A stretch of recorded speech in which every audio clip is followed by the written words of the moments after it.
पति उसे अक्सर मारता पीटता रहता था। शीला खुद तो हमेशा दर्द सहती रहती, पर जब उसका पति उसकी 8 साल की छोटी सी बेटी पर भी हाथ उठाने लगा तो शीला ने डिवोर्स लेना ही सही समझा। देखो राज, अब मुझे तुमसे डिवोर्स चाहिए।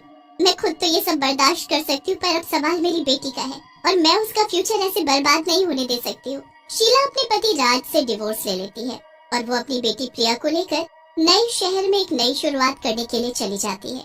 शीला पढ़ी लिखी थी, इसी वजह से उसे जल्द ही एक अच्छी जगह पर नौकरी भी मिल जाती है। लेकिन अब सवाल प्रिया का था।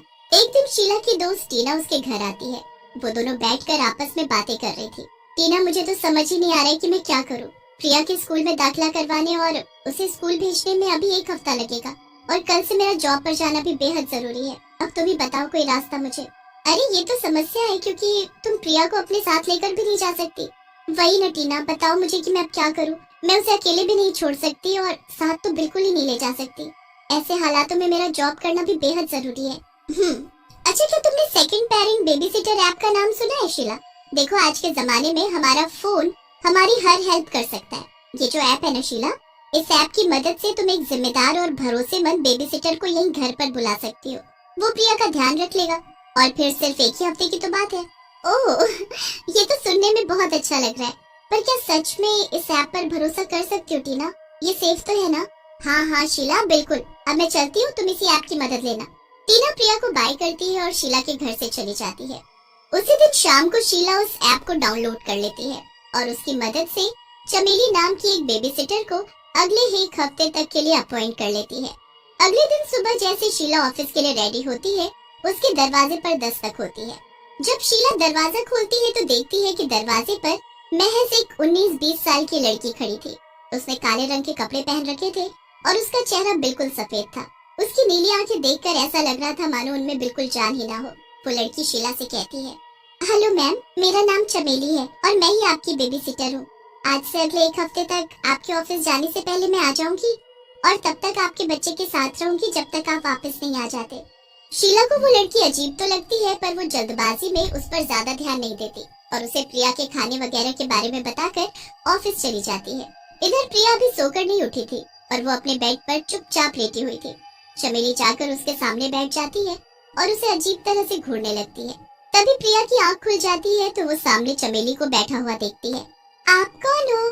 चमेली उसकी तरफ देखती है और अचानक से उसकी आंखें एकदम लाल हो जाती हैं। जब प्रिया चमेली की आंखों में देखती है तो उसकी भी आंखें एकदम लाल हो जाती हैं, मानो चमेली ने प्रिया को वश में कर लिया हो। प्रिया, मैं तुम्हारी बेबी सिटर हूँ और अब से मैं ही तुम्हारी बेस्ट फ्रेंड हूँ।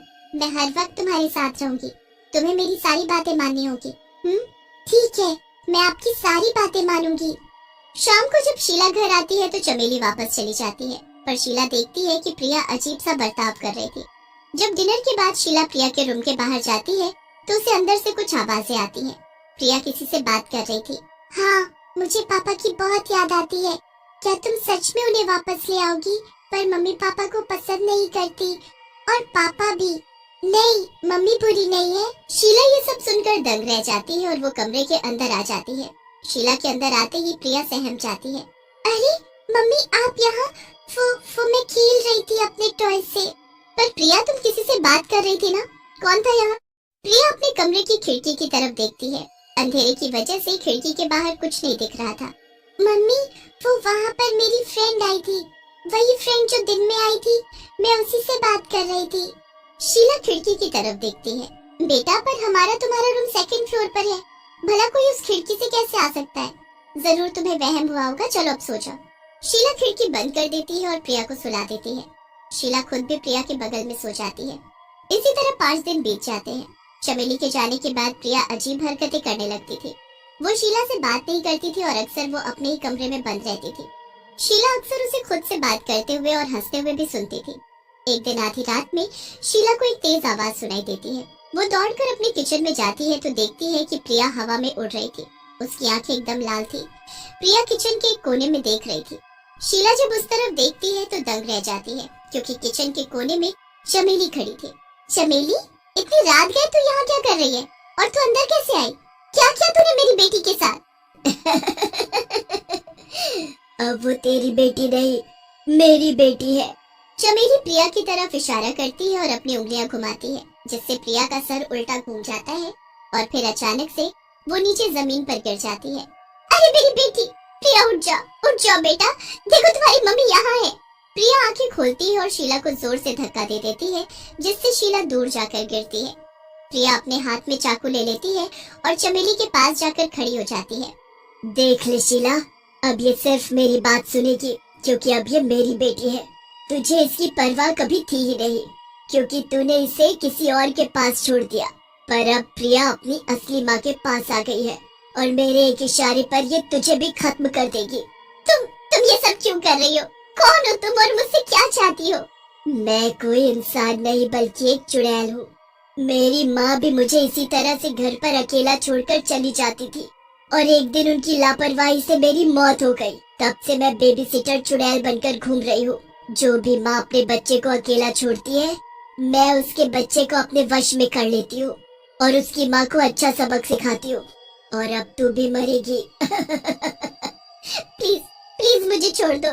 चमेली प्रिया को इशारा करती है और प्रिया चाकू लेकर शीला की तरफ भागने लगती है। प्रिया बेटा मैं तुम्हारी माँ हूँ, होश में आओ। सिर्फ मेरा प्यार ही तुम्हें वापस पहले जैसा कर सकता है। अगर मेरा प्यार सच्चा होगा तो तुम जरूर होश में आओगी। प्रिया आंखें खोलो, फिर सब अच्छा हो जाएगा। प्रिया रुक जाती है, पर चमेली उसे कहती है, प्रिया इसकी बात मत सुन। अगर तू इसे मार देगी तभी तो मैं तुझे तेरे पापा से मिलवा पाऊंगी। भूल गई कि इस औरत ने तुझे तेरे पापा से दूर किया था। नहीं प्रिया, ये सब सच नहीं। मैं तुमसे बहुत प्यार करती हूँ। होश में आओ बेटा। प्रिया होश में आ जाती है और उसकी आंखें वापस नॉर्मल हो जाती हैं। वो दौड़ के जाकर अपनी माँ को गले लगा लेती है। मम्मी मुझे माफ कर दो मम्मी, मैंने आपको चोट पहुँचाई। जैसे प्रिया पर से चमेली का जादू टूटता है, चमेली भी कमजोर हो जाती है। शीला प्रिया को गले लगा लेती है और फिर चमेली के कमजोर होने का फायदा उठाकर अपने मंदिर में रखा त्रिशूल उठाकर उसके सीने में घोंप देती है। ये ले डायन, मर। तुझे तो नरक में भी जगह नहीं मिलेगी। चली जा हमारी जिंदगी से दूर, बहुत दूर। बचाओ, मैं तुम्हें छोड़ूंगी नहीं। यही चिल्लाते हुए चमेली हवा में गायब हो जाती है। शीला प्रिया को गले लगा लेती है और उस घर से नए घर में शिफ्ट हो जाती है। इस हादसे से प्रिया और शीला के बीच का प्यार और ज्यादा बढ़ जाता है। एक गांव में एक कोर्ट था। वो वहाँ अकेला कोर्ट था जहाँ लोग अपनी परेशानियाँ लेकर जाया करते थे, लेकिन वकील कम होने के कारण वहाँ कुछ लोग वकालत की भी पढ़ाई करते थे। ऐसे ही वहाँ 2 बच्चे थे जिनका नाम संध्या और रवि था। रवि, तुम्हें पता है प्रियंका मैडम फ्री में वकालत पढ़ा रही हैं? कितना बढ़िया है, वरना बाकी लोग तो बहुत पैसे ले रहे हैं। क्यों ना हम भी प्रियंका मैडम के पास ही चले। वैसे भी यहाँ के लोगों को वकीलों की बहुत जरूरत है। हाँ चलो, हम दोनों साथ में चलते हैं। संध्या और रवि प्रियंका के पास वकालत पढ़ने चले जाते हैं। तो तुम दोनों भी वकालत पढ़ने आए हो? जी मैडम, हमने सुना है कि आप फ्री में वकालत पढ़ा रही हैं और बाकी लोग बहुत ज्यादा पैसे ले रहे हैं, तो क्या आप हम दोनों को भी पढ़ा देंगी? प्रियंका हल्का मुस्कुराते हुए बोलती है, हाँ क्यों नहीं, मैं तुम लोगों की मदद करने ही तो यहाँ आई हूँ। तुम चिंता मत करो, मैं तुम लोगों को अच्छे से सारी वकालत पढ़ा दूंगी। तुम लोग आज ही से आ जाओ, अब आएगा मजा। मैं पढ़ाऊंगी अब सबको वकालत। रवि और संध्या प्रियंका के पास रोज पढ़ने जाने लगते हैं। उनको देख बहुत सारे बच्चे प्रियंका से वकालत सीखने के लिए तैयार हो जाते हैं। चलो, आज से हम एक नए सिद्धांत के बारे में जानेंगे, लेकिन ये सिद्धांत में सारे बच्चों को एक साथ नहीं पढ़ा सकते। इसीलिए मैं एक क्लास खत्म हो जाने के बाद केवल 2 बच्चों को रुकने को बोलूंगी। जो भी यहाँ रुकेगा वो नए सिद्धांत को पढ़ेगा और अपनी कॉपी में लिख के रख लेगा। तो फिर क्या वो हमें अपना लिखा हुआ देगा या हमें अलग से क्लास लेनी पड़ेगी? नहीं, सबको अपने अपनी कॉपी में खुद लिखना होगा। और आज प्रीति और शेखर नया सिद्धांत पढ़ने आएंगे। बच्चों के जाते ही प्रियंका अपना चुड़ैल का रूप ले लेती है। कितने भोले बच्चे हैं जो मेरी बात इतनी आसानी से मान जाते हैं। अब देखना है कि ये 2-2 की जोड़ी बनाकर कैसे आते हैं और कैसे मैं इन सबको एक के बाद एक खाती चली जाती हूँ। मैं इन सबको मार डालूंगी। बच्चे प्रियंका की बात मान जाते हैं और 2-2 की जोड़ी बनाकर रोज पढ़ने आने लगते हैं। लेकिन कुछ दिनों बाद प्रियंका उनसे बोलती है, सुनो तुम लोग, मैं कुछ दिनों के लिए अपने केस की वजह से बाहर जा रही हूँ, लेकिन तुम लोग जैसे मैंने तुम्हारी जोड़ी बनाई है वैसे ही रोज उसी समय पर आते रहना और जो मैंने लिखवाया है वो सामने वाले नोटिस बोर्ड पर दोबारा से लिखकर चिपकाते रहना। ऐसा तुम्हें तब तक करना है जब तक मैं वापस नहीं आ जाती। बच्चे प्रियंका के ना होते हुए भी उसके घर जाते हैं, लेकिन किसी को पता नहीं चलता और वो एक के बाद एक गायब होते रहते हैं। किसी को भी नहीं पता है कि मैं इसी शहर में रहकर इन बच्चों का शिकार कर रही हूँ। कितना सुकून मिलता है, रोज दो शिकार खुद मेरे घर पर चलकर आते हैं। ऐसे ही प्रियंका रोज दो दो करके बच्चों को खाती रहती है और उधर उनके घर वाले परेशान होते रहते हैं। रवि और संध्या बाजार अपने लिए कुछ नई किताबें लेने गए होते हैं। तभी उन्हें उन्हीं की क्लास के एक बच्ची की माँ दिखती है। बच्चों, तुम लोग यहाँ कैसे? तुम्हारी तो क्लास चल रही है ना? हाँ, चल तो रही है आंटी, लेकिन सिर्फ दो दो बच्चों की। आज हमें नहीं जाना। दो दो बच्चों की? लेकिन मेरा बेटा तो 10 दिन पहले ही गया था क्लास लेने और अभी तक नहीं आया। क्या तुम लोग मुझे अपनी उस टीचर का नंबर दे सकते हो? हाँ, नंबर तो आप ले लो आंटी, लेकिन मैडम अभी इस शहर में नहीं है। क्या पता आपका बेटा कहीं और चला गया हो। एक बार आप बाकी लोगों से भी पता कर लो। नहीं बेटा, वो आखिरी समय क्लास लेने ही निकला था और अभी तक आया नहीं है। मुझे बहुत डर लग रहा है। डरो मत आंटी, मैं जाकर मैडम के घर पर देखता हूँ। शायद वो वहीं रुककर पढ़ाई कर रहा होगा। जैसे ही कुछ पता चलेगा मैं आपको बताऊंगा।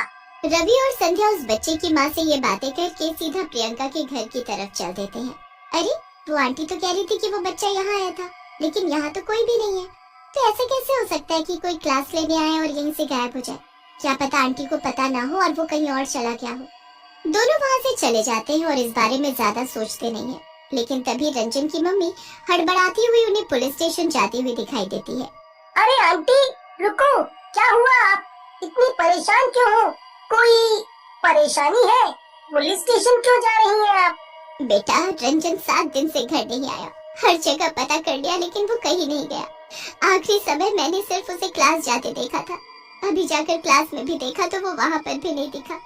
वहाँ पर उसकी टीचर भी नहीं दिखी कि मैं उनसे कुछ पूछती। हाँ, वो हमारी मैडम अभी इस शहर में नहीं है, लेकिन जब से वो इस शहर से गई है तब से हमें ये दूसरी बार पता चल रहा है कि बच्चे घर नहीं जा पा रहे हैं। क्या ये किसी और के साथ भी हुआ है? मतलब कोई हमारे बच्चों को पकड़ तो नहीं रहा? मुझे जाने तो पुलिस स्टेशन में जाकर देखना चाहती हूँ कि आखिर क्या हो रहा है। ठीक है आंटी, आप जाकर पुलिस को बताइए और हम जरा मैडम से बात कर लेते हैं। रवि प्रियंका को फोन लगाता है। पूरी घंटी बजने के बाद भी प्रियंका फोन नहीं उठाती। मुझे कुछ गड़बड़ लग रही है रवि। कहीं प्रियंका मैडम ही तो कुछ नहीं कर रही ना? तुम पागल हो? प्रियंका मैडम कितनी अच्छी है। वो हमें फ्री में पढ़ा रही है। वो हमारे साथ ऐसा क्यों करेंगी? कुछ भी मत सोचो। मैं सोच नहीं रही हूँ, मुझे जो लगा वो मैं बता रही हूँ। संध्या, मुझे लगता है कि हमें प्रियंका मैडम के घर जाकर रुककर वहाँ देखना होगा कि वहाँ ऐसा क्या हो रहा है जिसकी वजह से बच्चे घर नहीं जा पा रहे हैं। तुम भी क्या लोगों की बातों में आ रहे हो? तुम्हें तो पता है ना मैडम कितनी अच्छी है। दोनों अभी यही सब सोच रहे होते हैं और वहाँ प्रियंका एक और लड़के को मार कर खा रही होती है। मजा आ गया। बस ऐसे ही मुझे रोज 2 लोग मिलते रहे तो शिकार करने का मतलब ही नहीं बनेगा। मैं ऐसे ही खा खा कर जिंदा रहूंगी और किसी को पता भी नहीं चलेगा। सब सोचेंगे कि मैं कितनी अच्छी हूँ। समझा? मैं तुमसे एक बार और कहता हूँ, वरना मैं अकेला चला जाऊंगा। लोग गायब हो रहे हैं, इसका कुछ तो मतलब होगा।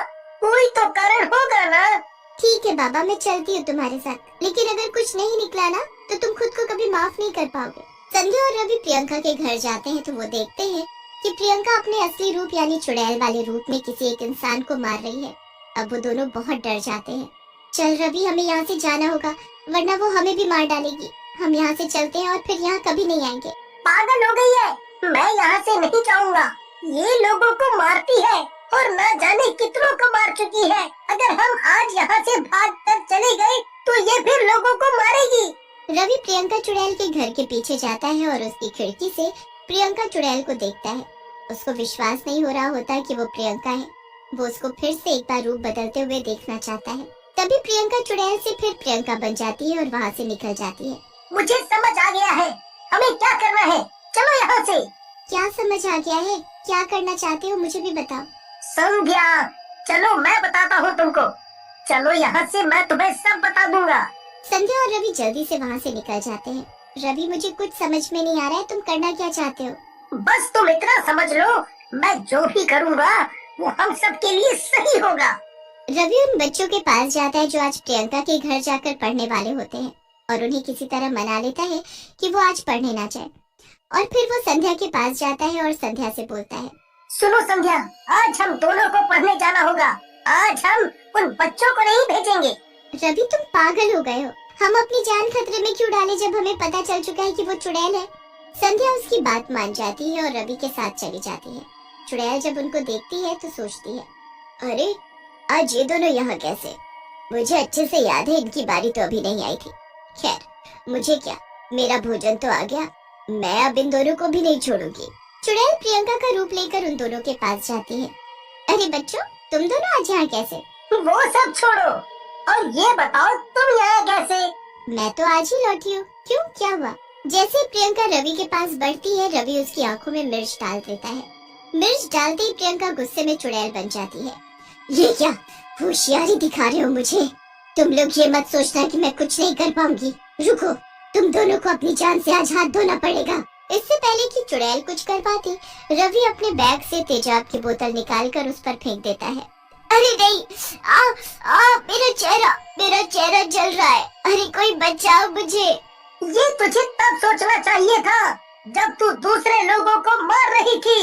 उन्हें कितना दर्द हुआ होगा, ये तूने कभी सोचा ही नहीं। हम तो तुझे नेक इंसान मानते थे, कितनी इज्जत करते थे तेरी हम सब बच्चे, पर हमें क्या पता था कि तू ही आस्तीन का सांप है। यही वकालत पड़ी है तूने। आज तेरा फैसला मैं करूंगा। तू वकील है ना, तो आज मैं तेरा जज हूँ। संध्या, भागो यहाँ से, मैं इसको जला कर आता हूँ। नहीं, मैं तुम्हारे साथ ही जाऊंगी। संध्या वहीं खड़ी हो जाती है। रवि उस पर माचिस जलाकर फेंक देता है, जिससे चुड़ैल जलकर राख हो जाती है।